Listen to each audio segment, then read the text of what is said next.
back from the Career Makeup Institute, which gives you world's best coaching for academic and competitive exams. हम लोग कर लेते हैं class 9 का सब्जेक्ट मैथ्स। अभी तक हम लोगों ने उसकी कोऑर्डिनेटर बढ़ा दिया हुआ है मैंने आपको। आज मैं करवाऊंगी सर्कल्स का शुरू करेंगे आज हम पार्ट, उसका इंट्रोडक्शन पार्ट। ठीक है, तो देखते हैं इसके इंट्रोडक्शन पार्ट में क्या आता है। सबसे पहले तो सर्कल आपको सब जानते होंगे कि सर्कल होता क्या है, दिस वन। ठीक है, इसको हम सर्कल कहते हैं। तो चलिए इसका इंट्रोडक्शन पार्ट थोड़ा सा मैं और पढ़ा देती हूँ आपको। सो गाइस, ये है सर्कल हमारा। हम लोगों ने सर्कल में क्या क्या पढ़ना है, जैसे क्या होता है सर्कल में हमारे। सबसे पहले हम लोग बोलेंगे कि सर्कल होता क्या है। मैं इसको लिखूंगी, circle is a round shape figure.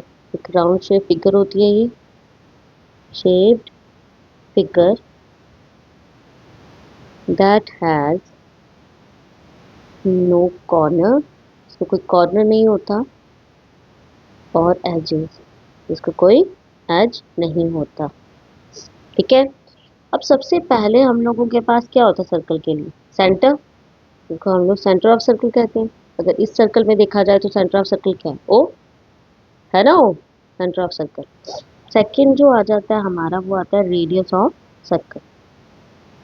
Radius of circle, अब रेडियस क्या होता है हमारा, जैसे मैं यहाँ से लेके यहाँ तक मैं एक लाइन ड्रॉ करती हूँ, ये ए नाम आ गया। सो मेरा इस वाली फिगर में ओ ए आ गया रेडियस। ठीक है, इज इक्वल्स टू रेडियस। और रेडियस निकालने का फॉर्मूला क्या होता है हमारा, radius is equals to D upon 2। ठीक है, डी क्या होता है हमारा, डायमीटर। थर्ड जो है वो डायमीटर, ये आपका डायमीटर ऑफ सर्कल क्या आ जाएगा, जब हम पूरे के पूरे रेडियस को कंप्लीटली दोनों साइड से करेंगे तो वो हमारा डायमीटर हो जाएगा। यानी यहाँ पे मेरा ए बी जो होगा इज इक्वल्स टू किसके बराबर होगा, डी के, डायमीटर। ठीक है, और अगर डायमीटर निकालना हो तो उसका फॉर्मूला क्या होता है हमारे पास, D is equals to 2 multiply R, यानी आर का 2 के साथ मल्टीप्लाई कर। ठीक है, नेक्स्ट जो आ जाती है टर्म इस सर्कल में, वो आ जाती है आपकी chord of a circle. Chord of circle, chord of circle क्या होता है हमारा, कोई भी एक लाइन अदर देन जो सर्कल पे ड्रॉ कर सकते हैं हम लोग। जैसे ये आ जाएगा, इसका नाम है पी क्यू बिंदु, इसको मैं कॉर्ड कह सकती हूँ। ठीक है, कोई भी एक लाइन जो सर्कल पे मैं ड्रॉ करूंगी, ठीक है, जो इसको किसमें बांटेगी, मेजर सेगमेंट और माइनर सेगमेंट में, उसको मैं कॉर्ड कहूंगी। तो इस फिगर में कौन कौन से कॉर्ड आ गए, एक पी क्यू है और एक आर एस है। हमेशा याद रखना कि हमारा जो डायामीटर होता है, diameter is the longest chord of circle. Diameter को हम क्या कहते हैं, लॉन्गेस्ट कॉर्ड ऑफ सर्कल। इसको हम लॉन्गेस्ट कॉर्ड कहेंगे सर्कल। ओके, नेक्स्ट जो है वो है angles of circle. Angles by circle, angle से कौन कौन से सर्कल, सर्कल से कौन कौन से एंगल्स बन जाते हैं। जैसे मैं एक सर्कल ड्रॉ कर रही हूँ,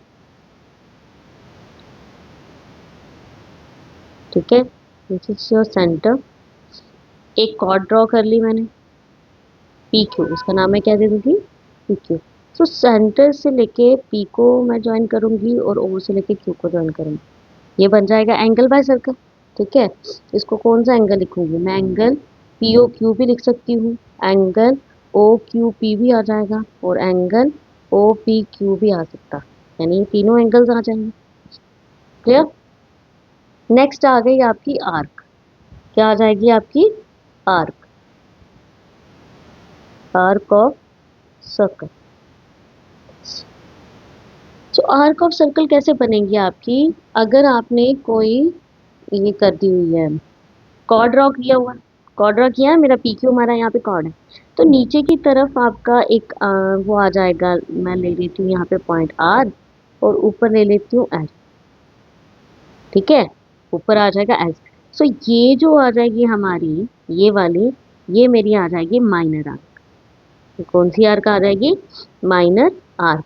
और ये जो आ जाएगी कंप्लीट, ये आ जाएगी मेरी मेजर आर्क, मेजर आर्क। ठीक है, सो इसका नाम मैं ऊपर क्या दे सकती हूँ, अगर मैं देखूँ आर की सिर्फ लिखना हो तो मेरी आ जाएगी पी सॉरी, ये आ जाएगी मेरी P R Q, R Q, ठीक है, and arc P S Q. अब ये आ गई मेरी माइनर आर्क और ये आ गई मेरी मेजर आर्क। ठीक है, क्लियर हुआ यहाँ तक। नेक्स्ट देखते हैं, नेक्स्ट है आपका सेगमेंट ऑफ सर्कल। तो सेगमेंट ऑफ सर्कल जो है हमारा क्या होगा, जैसे मैंने एक सर्कल ड्रॉ कर लिया, उसको सेंटर दे दिया ओ, ठीक है, तो आपके ये आ जाएगी एक कॉर्ड, ये आ गया मेरा सेगमेंट, ये वाला और ये वाला, ठीक है। इसको मैं क्या कहूँगी, इसको मैं कहूँगी मेजर सेगमेंट, इसको क्या मैं कहूँगी, मेजर सेगमेंट, और इसको कहूँगी minor segment, minor segment. Clear, यानी सेगमेंट हमारे दो तरह के होते हैं, एक मेजर सेगमेंट होता है, एक होता है माइनर सेगमेंट। ठीक है, क्लियर, यहाँ तक हो गया क्लियर। नेक्स्ट जो है आपके पास सर्कल का, वो है circles and chord, circle and cord.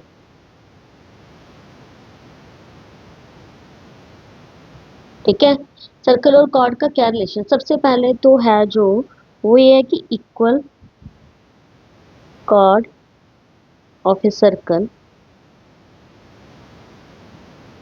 Subtend equal angles eight the centre, eight the centre, यानी सेंटर से वो इक्वल एंगल्स बनाते हैं। जैसे मेरे पास एक सर्कल है, ठीक है, सेंटर पॉइंट ओ आ गया, अब इसके दो कॉर्ड्स हैं, ये आ जाएगा, ये आ जाएगा, इसका नाम मैं ए दे दूंगी, इसका नाम दे दूंगी बी, इसका दे दूंगी सी, इसका दे दूंगी डी। ये इसके साथ टच करेगा, ये इसके साथ टच करेगा, ठीक है, ये इसके साथ, ठीक है, और ये इसके साथ, ठीक है। तो ये क्या कह रहा है, कह रहा है कि अगर मेरे जो एंगल्स हैं, मेरे जो कॉर्ड्स हैं वो इक्वल हैं, तो वो जो है दोनों सेंटर से मिलके इक्वल एंगल्स भी बनाते हैं। यानी अगर मेरा ए बी जो होगा is equal to C D के बराबर हुआ, या फिर मेरा X is equal to angle Y के बराबर होगा। ठीक है, ये आ गया एक सर्कल एंड कॉर्ड की प्रॉपर्टी, इसको हम थ्योरम्स में भी प्रूव करेंगे। नेक्स्ट एक और प्रॉपर्टी है आपकी, ये जो है नेक्स्ट आपका, if the angle subtended by the chord of a circle at the centre are equal then the chords are equal. कि अगर मेरे जो एंगल है सेंटर वाले, यानी angle x equal to angle y के बराबर होगा, या फिर मेरा A B B is equal to होगा सी डी का, ये हमें गिवन दिया होगा और इसको हमने प्रूफ करना, ठीक है, जिसको हम लोग लिखते हैं टोपो। ठीक है, ये हमने प्रूफ करना।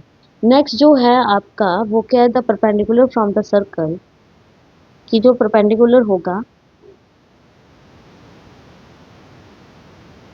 perpendicular from the circle, sorry from the, यहाँ पे आना था सेंटर, जो perpendicular from the center of a circle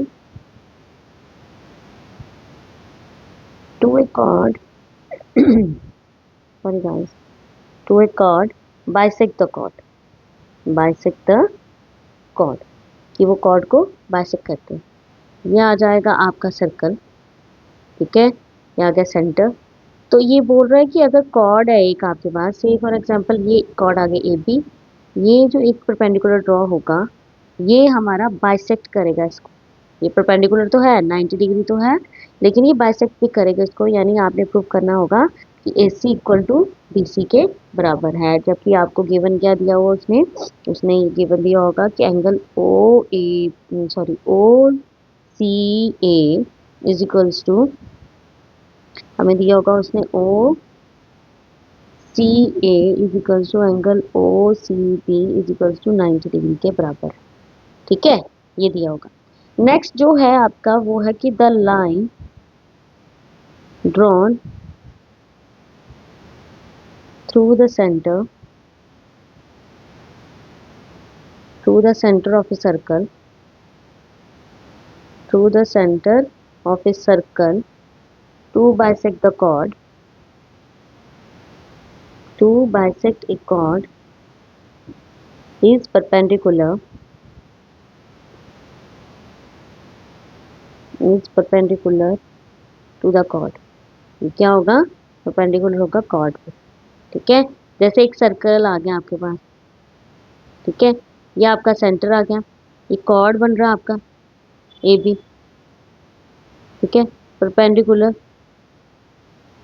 ठीक, अब वो बोल रहा है ये जो परपेंडिकुलर है, अगर हमें दिया है कि A C is equals to B C के बराबर, तो हम लोगों ने प्रूव करना है कि angle O C A is equals to angle O C B is equals to 90 degree के बराबर है। ये आ गई एक और प्रॉपर्टी। क्लियर? यहाँ तक हुआ क्लियर? नेक्स्ट है जो आपकी नेक्स्ट प्रॉपर्टी जो है वो क्या कह रही है? कह रही है कि इक्वल कॉर्ड्स जो होंगी सर्कल की are equal distance from the centre. तो इक्वल कॉर्ड्स हैं वो इक्वल डिस्टेंस होंगी फ्रॉम द सेंटर से। वो कैसे? जैसे गिवन में आपको दिया होगा उसने कि ए बी जो है इज इक्वल्स टू किसके बराबर होगा? सी डी का। आपने लिखना देयरफॉर कि मेरा ओ सी यानी ओ ई है इज इक्वल्स टू ओ है, यानी ये जो डिस्टेंस है ये आपस में इक्वल है टू द इक्वल कॉर्ड्स, ये आपको इक्वल दिया होगा। ठीक है, आपका नेक्स्ट जो प्रॉपर्टी है वो क्या कह रही है? वो कह रही है chords equal distance from the centre of the circle are equal in length. अगर कॉर्ड्स का हमारा इसका कन्वर्स आ गया है, वो कह रहा है कि अगर ओपी मेरी जो है वो इज इक्वल्स टू है ओक्यू के, देयरफॉर ए बी जो है इक्वल आ जाएगी सी डी के। क्लियर? उसने यहाँ पे ये चीज आपको इक्वल दी हुई है, ये गिवन दी हुई है, आपने इसको बताना है ये भी इक्वल है। क्लियर? और नेक्स्ट वाली जो प्रॉपर्टी क्या बोल रही है? वो कह रही है कि angle in the same segment of the circle are equal. कि दो एंगल जब एक ही सेगमेंट पे वो बने, जैसे मैंने बताया था कि एक मेजर सेगमेंट होती है एक माइनर सेगमेंट होती है, तो ये मेजर सेगमेंट पे एंगल बन रहे हैं, ये मेजर सेगमेंट आ गई हमारी। मेजर सेगमेंट पे दो एंगल्स जो बन रहे हैं वो आर इक्वल इन लेंथ होते हैं। ठीक है, तो ये जो होगा मेरा ये x आ गया, ये y, तो मेरा x is equals to y के बराबर होगा। ठीक, यानी angle in the major same segment of a circle are equal. ठीक, आपकी ये प्रॉपर्टी आई होप कि क्लियर हुआ ये। ठीक है, नेक्स्ट जो है आपकी नेक्स्ट जो प्रॉपर्टी है हमारी क्या है? The angle subtended bye an arc eight the centre is double the angle subtended bye it at any point on the remaining part of the circle. यानी अगर कोई भी एंगल जो होगा सेंटर से सबटेंडेड एंगल बनाएगा, ठीक है, at any part of the remaining part of the circle, तो वो डबल होगा। जैसे ये एक एंगल बनाया मैंने ए ओ बी, वो डबल होगा ए सी बी का। अगर मैं ए सी बी एंगल ले लूँ एक्स, तो मेरा ए ओ बी कितना हो जाएगा? ये हो जाएगा 2x। This angle will be double from this angle. ठीक है, नेक्स्ट जो प्रॉपर्टी है आपकी वो है angle in the semi circle is right angle. तो एंगल है सेमी सर्कल पे जो एंगल्स बन रहे हैं, चाहे वो नीचे बन रहा है चाहे वो ऊपर बन रहा है, तो वो हमेशा एंगल आपका क्या बनेगा? राइट एंगल बनेगा। ठीक है, ये जो एंगल जैसे ए सी बी आपका कॉर्ड सेमी सर्कल पे बन रहा है, याद रखना ये सेमी सर्कल पे बनेगा हमारा, ये कॉर्ड के थ्रू नहीं बनेगा, ये सेमी सर्कल पे बनेगा। तो ये हमेशा क्या बन जाएगा आपका? 90 डिग्री का एंगल। क्लियर? नेक्स्ट प्रॉपर्टी जो है आपकी वो क्या है? कि sum of the either pair of, वो कह रहा था sum of the either pair of opposite angles of a cyclic coordinator is 180। अगर कोई भी आप साइक्लिक कोऑर्डिनेटर ड्रॉ करते हो, ठीक है, साइक्लिक कोऑर्डिनेटर, तो उसका साइक्लिक कोऑर्डिनेटर के आपने अपोजिट एंगल्स का सम 180 प्रूव करना है। यहाँ पे आपने गिवन क्या दिया आपको? कि ए बी सी डी आपका जो है वो साइक्लिक कोऑर्डिनेटर, वो साइक्लिक कोऑर्डिनेटर है, ये आपको गिवन इसने दिया हुआ। अगर प्रूव करने की बात आई ऐसी वाली प्रॉपर्टी में, तो आपको करना पड़ेगा angle X plus angle Y is equal to 180 degree के बराबर। क्लियर? इसके कन्वर्स है दूसरा, इस sum of a pair of opposite angles of a coordinator 180, कि अगर किसी भी कोऑर्डिनेटर के, जैसे किसी भी कोऑर्डिनेटर के अपोजिट एंगल्स का सम कितना आता है? 180 होता है। ठीक है, अगर इसका एंगल का सम 180 आता है, ठीक, तो ये साइक्लिक कोऑर्डिनेटर हमारी प्रूव होगी। यानी उस केस में मेरे को एक्स गिवन में क्या दिया होगा? मुझे गिवन दिया होगा x plus angle Y is equal to 180। तो आपने प्रूव करना है कि ये साइक्लिक कोऑर्डिनेटर है कि नहीं है। क्लियर? ये है आपकी कुछ properties from the chapter circle. So ये प्रॉपर्टीज हम लोग प्रॉपरली आगे मैं पूरी तरीके से in the form of theorems आपको पूरा अच्छे से समझाऊंगी गिवन टू प्रूफ के साथ। ठीक है, आप लोगों को आई होप कि आज का इंट्रोडक्शन वीडियो समझ आ गया होगा। और ज़्यादा समझने के लिए आपको मेरी फर्दर की वीडियोस देखनी पड़ेंगी, ठीक है, जिसमें मैं थ्योरम्स को डिस्क्राइब करूँगी।